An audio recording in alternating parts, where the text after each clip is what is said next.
دې ځنکدن ګورې بې انتها سختۍ دا په موتا باندې راشي الله دې هغه ورځ موږ ته اسانه کړي ډېره سخته ورځ ده ډېره یو حدیث کې داسې راځي وایي د مرګ داسې سخته ده لکه سړی چې 300 ګزاره په توره باندې لګي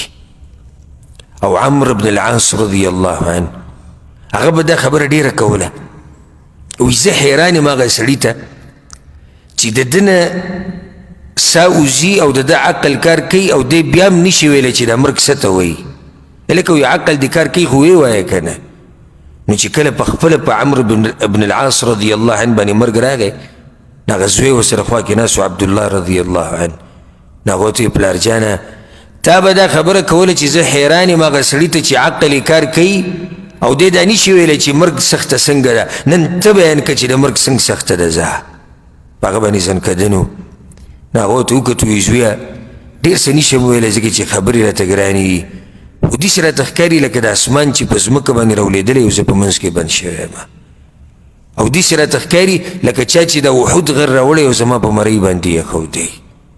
او داسې راته ښکاري لکه چا چې غني زما په دې بدن کې دننه کړي او هغه راکاږي او د هغې سره د ټول رګونه راوځي داسې سخته ده په ما باندې دا یو لویه سخته موږ ته پرته ده وقیل من راق خلک چغې کي که نه وایي څوک شتي دمګر څوک شتي مولا ډاکټر ول راولئ هلکه هسپتال ته یې ورسوئ پلاني ځای ته یې ورسوئ پلاني ځای ته یې ورسوئ الله وایي وظن انه الفراق دوی خو دا چغې وایي خو الله وایي دې مړي ته یقیني پته وي چې زما د جدا کېدو وخت دی دا خلک هسې لګیا دې باندې وایي وظن انه الفراق